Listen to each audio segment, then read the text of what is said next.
será difícil que lo comprenda nadie, cuando en los años venideros habrá tantos y tantos queriendo pintar la revolución y queriendo escribir sobre la revolución y queriendo expresarse sobre la revolución, recopilando datos e informaciones para saber qué pasó, cómo fue, cómo vivían. Se acabó la diversión, llegó el comandante y mandó a parar.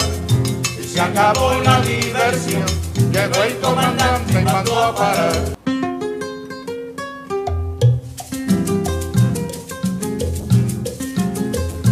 Para comprender lo que ocurrió en Palabras a los Intelectuales, que Palabras a los Intelectuales es del año 60, hay que tener, estaba muy cerca todavía del triunfo de la revolución, es decir, de que el mundo anterior al triunfo de la revolución, el mundo intelectual cubano anterior al triunfo de la revolución, es muy importante para comprender Palabras a los Intelectuales. En Cuba se habían desarrollado muchas tendencias estéticas, eso era así.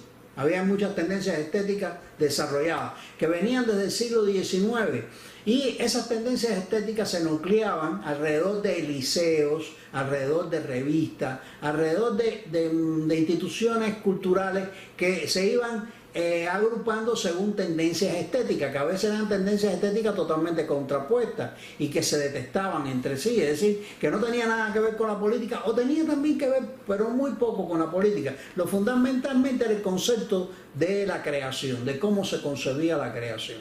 Desde la época de La Habana Elegante y desde antes, desde la revista Bimestre Cubano, desde Julián del Casal, había muchas tendencias de concebir la cultura en Cuba, como era normal en un país donde había gente pensando, ¿no? y que eso era normal, que tuvieran distintas formas de pensar. Por ejemplo, al principio de la República está el grupo minorista, está el grupo de la revista Avance, que es prácticamente el mismo grupo minorista, el grupo Orígenes, en torno a Gastelu, al padre Gastelu, en torno a Lezama Lima. Pues estaba el grupo, por ejemplo, de la revista Nuestro Tiempo, de la Sociedad Cultural Nuestro Tiempo.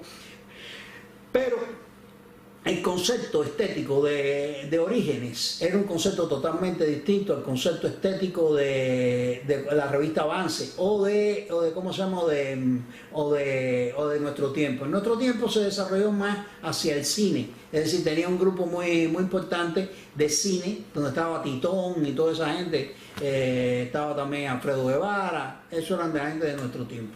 Y la gente también de la revista Orto en Manzanillo, grupos intelectuales de Santiago de Cuba, que tenían eran contrapuestos. De ahí surgieron las grandes polémicas, es decir, las polémicas entre un grupo y otro, por lo general se discutían conceptos estéticos, de una forma a veces muy aguda, ¿no? Ponían planteamientos estéticos. Cuando triunfó la revolución fue un darle agua al dominó.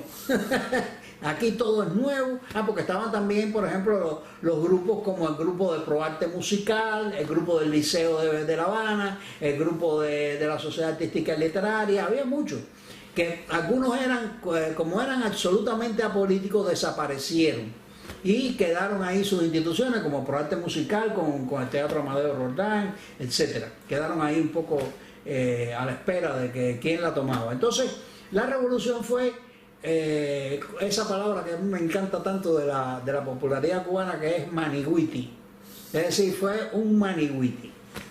Entonces, frente a este manigüiti, a este reordenamiento de la intelectualidad, se crearon distintos grupos con un cabecilla, con un caudillo al frente.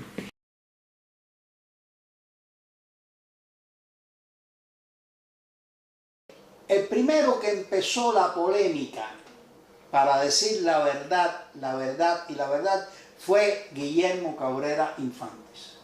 Guillermo Cabrera Infantes desde el lunes de revolución empezó a atacar a la gente de Orígenes que no se había integrado a la revolución. La gente entonces lo empezó a acusar de parnasianos. La polémica se fundamentaba en que eran pannacianos, pero la polémica era que había mucha envidia. Vaya, era, como decía mi papá, era una polémica de locas.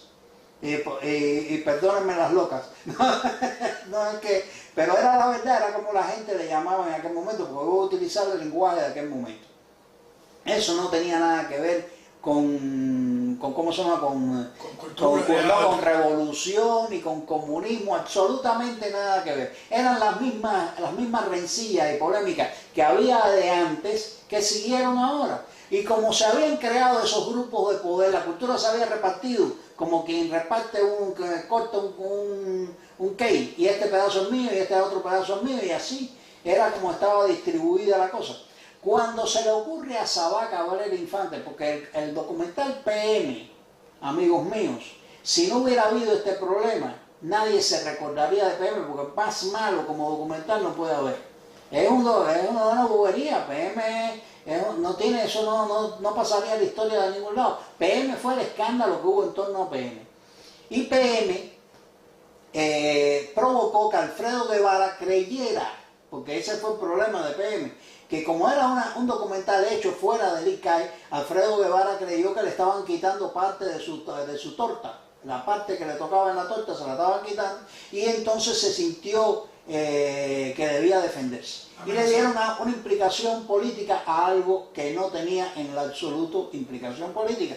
Aunque ya dije que desde antes el que armó, el que le pegó, el que inició este rollo fue Guillermo Cabrera Infante, que yo lo respeto mucho como intelectual, como novelista, como todo, pero hay que decir la verdad, porque es que si el brete tomó otro cariz cuando esto se formó la bronca entre todos ellos, Alejo Carpentier desde el Instituto del Libro, que no se llamaba Instituto del Libro, sino Imprenta Nacional de Cuba, y así los distintos jerarcas de la cultura que estaban repartidos, tomaron partido frente a esto y se empezó una guerra. Entonces, Fidel Castro, que ve, si ese sí ve las cosas como política, le dio, citó a todos los intelectuales en la Biblioteca Nacional, sacó la pistola, la puso arriba de la mesa, que eso fue lo que la anécdota de Virgilio Piñera, y empezó aquello de las palabras de los intelectuales. Quienes provocaron de que interviniera Fidel Castro en eso fue la bronca de locas.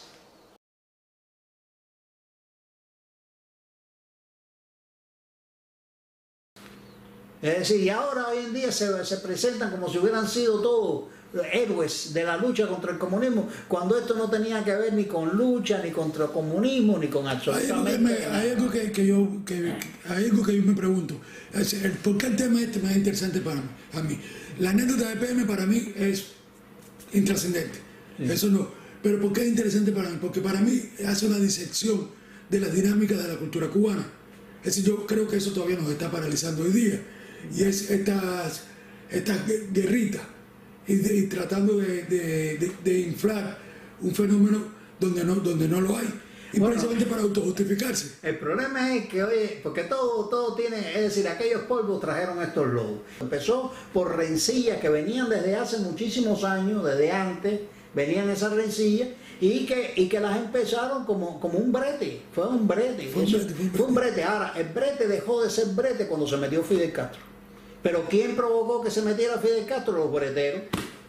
¿Comprende? Porque eso no tenía por qué haberse trascendido, ni haberse metido Fidel Castro, ni nada de eso.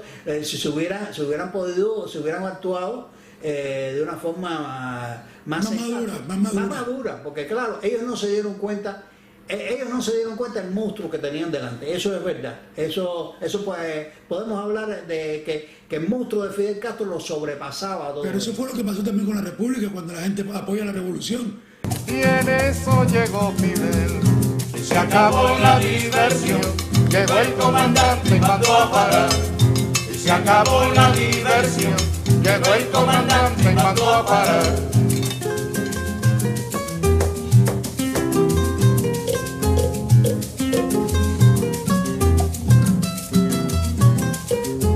Dentro de la revolución todo, contra la revolución ningún derecho.